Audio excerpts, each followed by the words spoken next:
I may have gone a bit overboard.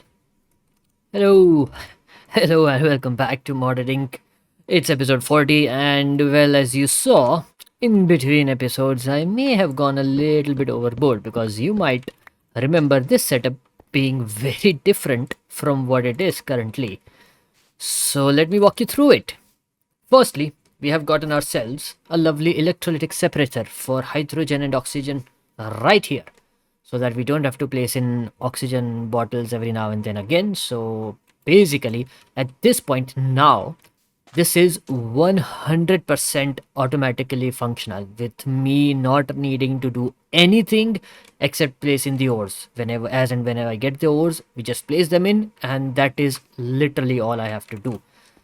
Because if we look at the beginning, yeah, this is still the same. Sure, we have still the electrolytic separator, which is producing insane amounts of brine, from which we are getting a lot of chlorine, which is going inside, and we're getting a lot of hydrochloric acid. Okay, maybe not 100%, because hydrogen is still something that I provide by myself, but I mean, this one is still almost full. I have another entire basic chemical tank filled with 64,000 MB of hydrogen. So yeah, it's gonna go. This and hydrogen is consumed very less. So yeah, it's gonna go on for a very long time. From which this is also same. After which we go to the purification, still the same. So this basic process is the same. But if you see, we have separate solar generators for both of these things, and that is in addition to that big one up above here that I have placed. On top of that, if you see, a double chest full of biofuel goes into these two biogenerators. So yeah, we're not gonna run out of that for a very long time.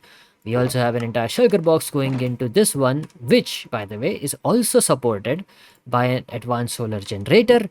And the biggest thing that I made of all of them, a thermo generator, but a spirited one. That's right, a spirited one. The reason why I'm saying that with a lot of emphasis is it's the second best. The last best thing that I used was, I think, a hardened one back in our PC system over at the starter camp. But yeah, second best. We made the blazing one, and then an iotic one, and then this one, which basically generates 800 Fe per tick currently and can store up to 8 million. So, yeah, that is, this is still not enough, by the way. It is still not enough, but the only reason it's not enough is because I added in a few speed upgrades over here and there. Like, see, if you see here, we have like two speed upgrades added to this. We have probably, yeah, two more added to this one. We have, I think, three of them added to the, no, we just have the one added to the oxygen generator, because I would keep running out of oxygen and then this process had become very slow. We have four added to this one so that this process remains fast. And we have probably, no, we don't have any here. Nothing else anywhere. But yes, it's the speed upgrades that are kind of making, like, making us use way more energy than that would be necessary. So yeah, that's the thing. But that's it for the in between episodes from Mechanism. More like that's it for Mechanism for now, because yes, today finally we are not gonna be doing Mechanism. Although over here as well, you can see I have gone a little bit extra, if you will, and we have three biofuel generators over here, and then we also have this blazing rod, by the way, which is a new one. That is an energizing rod which is hardened. The previous one we had was, I think, a basic or the starter one, I can't even remember. And we have a bit of the smelting factory over here as well, and the crusher is doing great. So yes, nothing that big in this area, but yes, we have like a hardened solar panel, by the way, which creates 800 Fe per tick, if I'm not mistaken, or something like that. I'm not sure. Wait, the hardened can't create 800. So yeah, it creates 100 Fe per tick. That's also good. That's not bad actually. It's a decent enough size. With like, you of course have to realize we also have another starter solar panel, and we have three biogenerators. So yeah, that is decent amount of energy that we have currently. Now, that was it for the in between episodes segment, and today we're gonna go Botania again. It's time. It has been a long while since I last played with Botania. Botania was fun. But because Mechanism came very soon after that, it was like, okay, it's all Mechanism, Mechanism, Mechanism. But not today. Today, it's Botania, Botania, Botania. So, goals for today. What do we want to do? Let me show you. One of the things that I definitely want to do is create a lot more of the generating flowers if I can, like the different types and all. Specifically, like the one which uses TNT explosion and stuff, for which, of course, I will need a lot of these runes and stuff, which will also require a lot of items that are needed. But we are going to do that. So, plus, we also have like all the cake I have kept on buying, but I have never ended up making the cake thingy, if you will. So, yeah, I also want to do that, which I think I should figure out what I need for that. For that, though, we need pixie dust. Okay, all right. So this is a big problem. I can't make the elven trade stuff today because that requires terra steel, which is very very hard to get, honestly. So because you need something like this terra whatever in the world this is, and a full amount of mana for one steel. By the way, it's the mana that's the biggest issue, and so in order to tackle that mana which is the biggest issue, we're gonna create a lot of generating flowers today and try making up a farm. I know I keep getting I kind of get distracted with this amazing factory that is going on behind me, like any right, sorry, Botania. Yes, we are Botania today. We are not Mechanism, we are Botania. But first things first, Rosa Arcana has been going well. I have been filling in a little bit now and then, and we had also put in the alchemy catalyst below it, which I think I might have to remove for now, of course, because we're not going to be working with the alchemy catalyst today. Oh, hello. Do you want a bit of fish? I give you fish. Here. Now go on your way. Right. I guess I can make one more of these, but at the end of the day, the thing still remains that XP I will have to keep on grinding, and then I can get the XP, and then we can place the XP and stuff. So I was thinking maybe there are some other ones which we can make today. So the runic altar is right here. That is great. We might also need the petal apothecary thingy. Maybe. We'll see. And what else? We might require the seeds if we end up using that, but that all is secondary. What is primary is I'll need to figure out what flowers to get. So if we look at the generate, then we can see what are the options. Now we have a thermal lily, not advised for blood mages. I'm not 100% sure what this one does. We do have the Entropinnyum, which I feel I should be able to make, for which I need a rune of fire. So I think this one seems easy to make. So let me get all of the ingredients for the rune of fire, which I think I already have two of these. I just need to find the other three. And by find, I mean they should be somewhere in our, storage system. So let me find that, and let me. Well, first we shall add a water in here. Maybe I should get a sink. I'm so used to sinks now. At this point, it's like, oh yeah, why don't I have a sink over here so that we can have infinite water? Maybe I'll make a sink actually. We just needed water. That is fine. That's what we have a sink for. Perfect. This is probably the best block to place anywhere outside the kitchen because it just provides you with infinite water. Yes, I know you can make your normal 1 3 block water storage system, but I mean, come on, what's the fun in that? Let's get a few more. Right. And off we go to get our items. Aha, a little while later we have our... Oh, this is also ready. Let me get these. And these are the last 6 logs that I have, so I might as well make them. That's also fine. If I could. Lovely. Now we have our items ready. Why did I hear... Oh, you... Of course you show up in my face. Thank you for visiting. Die, please. Better. Let's put those useless things away. And we needed one of these. We needed one of these. We need one of nether wart, yes. And then we needed one of the steel and one of these, right? So one of these and one of these. Perfect. Alright, a little while later, here we are with the mana being spread over here, the thing being made. Shouldn't take long. Aha! So now I think I have to place in one rock here.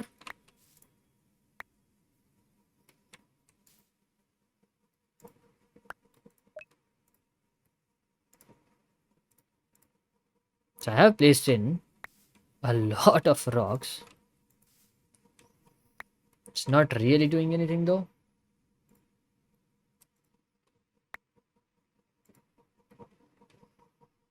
Let's see. How did I do that before? Aha! That's how I did it. So that's what I did before as well. That makes no sense. Very weird. Some of these things, very, very weird. Not gonna lie. But anywho, we have runes of fires. Here's the brown mushroom, and here is your stone. Perfect. Now, let us have some of these. Make this up, shall we? Perfect. How about that? And there we go. More or less, we are done. We place this on here. We right click this, and voila. So we have the runes of earth ready. The next rune that we required is the rune of winter. Here is this. Here is this. Voila. Yet another rune has been made. And we have this ready. Excellent. We'll put this in our hand. We need this. Blup and bup.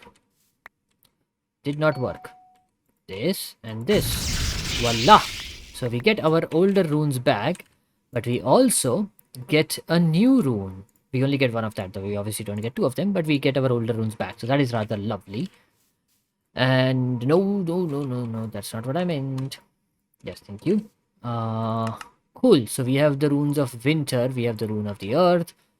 Do we have everything now? Let's see. I mean, in terms of... No, we needed the rune of wrath. Right. So we need the rune of earth, rune of water, mana diamond, mana diamond. That is also cool. We need the two of these. And we needed the rune of winter and the rune of earth, if I'm not mistaken.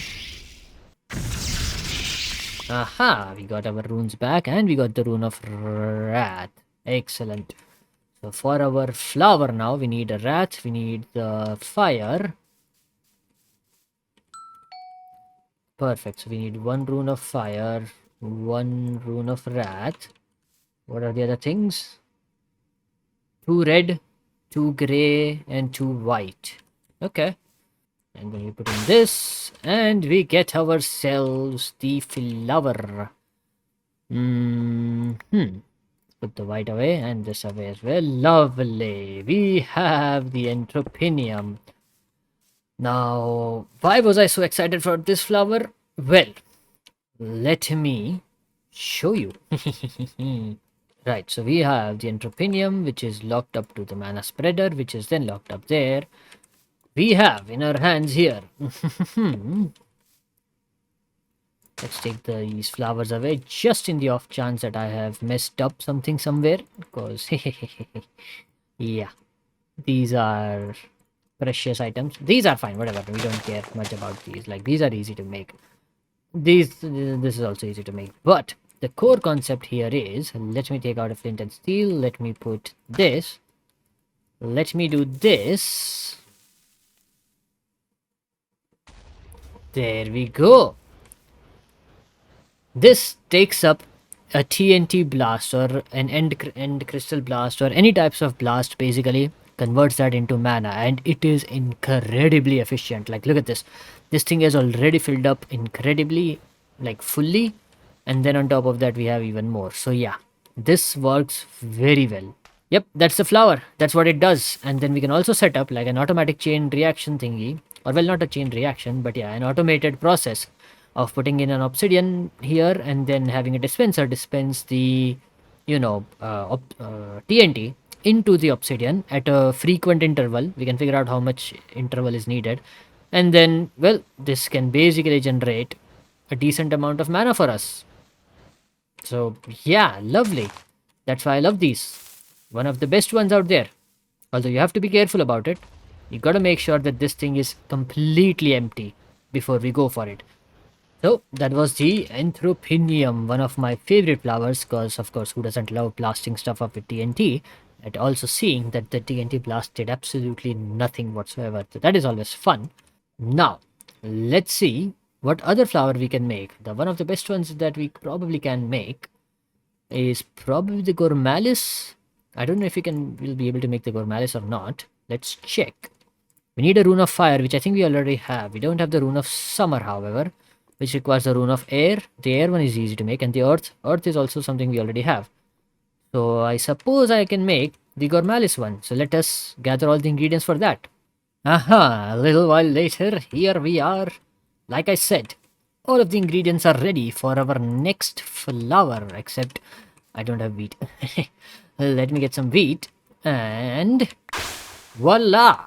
We have Gourmaryllis or Gourmaryllis, whatever the hell it's called. Gourmaryllis? I don't know. But we should take a bit of mana into the pool. Yes, please. And I think the Entropinnyum is... Oh, right. The Entropinnyum is still spreading a bit of mana. That is cool. We can wait for this to get finished, and then we can start with our Gourmaryllis stuff. Now, apparently, there is a certain, like, catch to it. Like, you can't just keep on feeding it the best foods. You have to keep on feeding it different types of foods, as it turns out. So, for example, let's say we feed it like one of the mutton, one of the this thingy, one cooked salmon maybe, one cooked pork chop. Let's see how that goes. So this has stopped. Okay, this has a little bit of mana left inside. I swear I don't understand why. It always keeps a little bit of mana inside for some reason. It doesn't make sense to me. But anywho, so if I put this down, well, there you go. It has eaten this. Now it is spreading it. And well, it has spread it based on what we fed it. Now, if I give it a cooked cod, it would eat that as well. So you have to make sure that you keep on giving different types of food, because if you keep giving the same food again and again, apparently it doesn't work. It's something like that. I'm not 100% sure how it is, like, because otherwise you would just keep on feeding it golden carrots, of course, like, but it wouldn't work after a certain point. It will stop eating, or it will just not produce a lot. Like, see, like if you see, now this time I give it, it barely takes and produces anything. So it will eat the thing, but it just won't produce in that amount of a good quality of stuff. Instead, now if I give it the cooked salmon,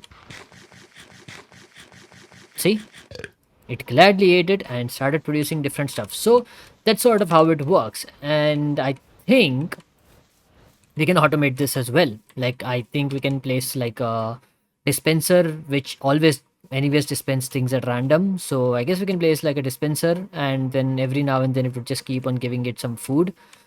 Maybe we can check that out right now. I mean, I'm sure that dispenser always dispenses stuff at random. That much I know. I just don't know if it completes a stack or something first and then goes for the next thing. This is my redstone bag, by the way, which I am still yet to completely fill up. But yes. Anywho, let's try it out with a dispenser, shall we? We just need a dropper, which is fine. We put the dropper in and we get the dispenser out. Lovely.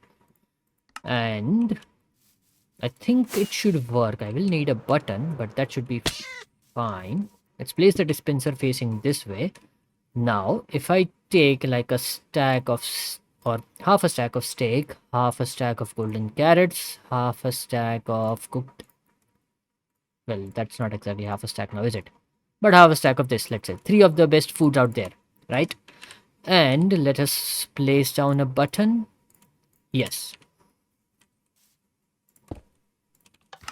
So that's the first thing. I think it sent out a golden carrot. Yes. And then if I dispense it, yep, it sent out a cooked pork chop. So it always dispenses at random. Very rarely will it send out the same item twice, which basically means I can fill this up with different types of food. For example, all this 24 salmon as well, and the cooked cod as well. Why not? Lovely. And then we'll make this into like an automated thing which just keeps on, dispensing every now and then. I mean, I think I can make that right away. Let me do that itself. I think it's just a bit of a comparator going into it. Not this way. I think it's supposed to be this way.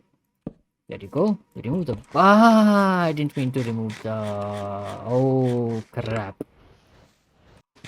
My word, it has been a long time since I last did normal redstone. Like, I almost forgot how to do that. But that's fine. I remembered it. We're all good. We can also put this in. But basically, it's basically throwing out stuff at random, generally. Once in a while, it will throw the same stuff again. That is also fine. But yes, look at that. We are putting it, giving it stuff. It is giving this stuff, and it is filling this up. So we love it. Mana spreader, voila. Brilliant. So we can put one more mana spreader right here and bind this one to this one and then this one over here. Huh? How about that? So the Entropinnyum is getting used, this one's also getting used, and this one has been bound to. I mean, technically, you can only bind one flower to one mana spreader, if I'm not mistaken. I could be wrong, but I'm not 100% sure.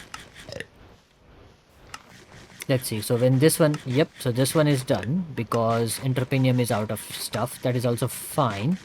But the mana pool at this rate is gonna fill up incredibly fast. So yes, that is lovely. And once we have full mana and stuff, we can do a lot more in the Botania mod. But that will come tomorrow or maybe another episode. I'm not committing to it tomorrow. We don't know that yet. I mean, I don't know. But we'll see about that. I hope you had fun. And do like, share, subscribe, comment, etc. etc. I'll see you in the next one then. Bye bye.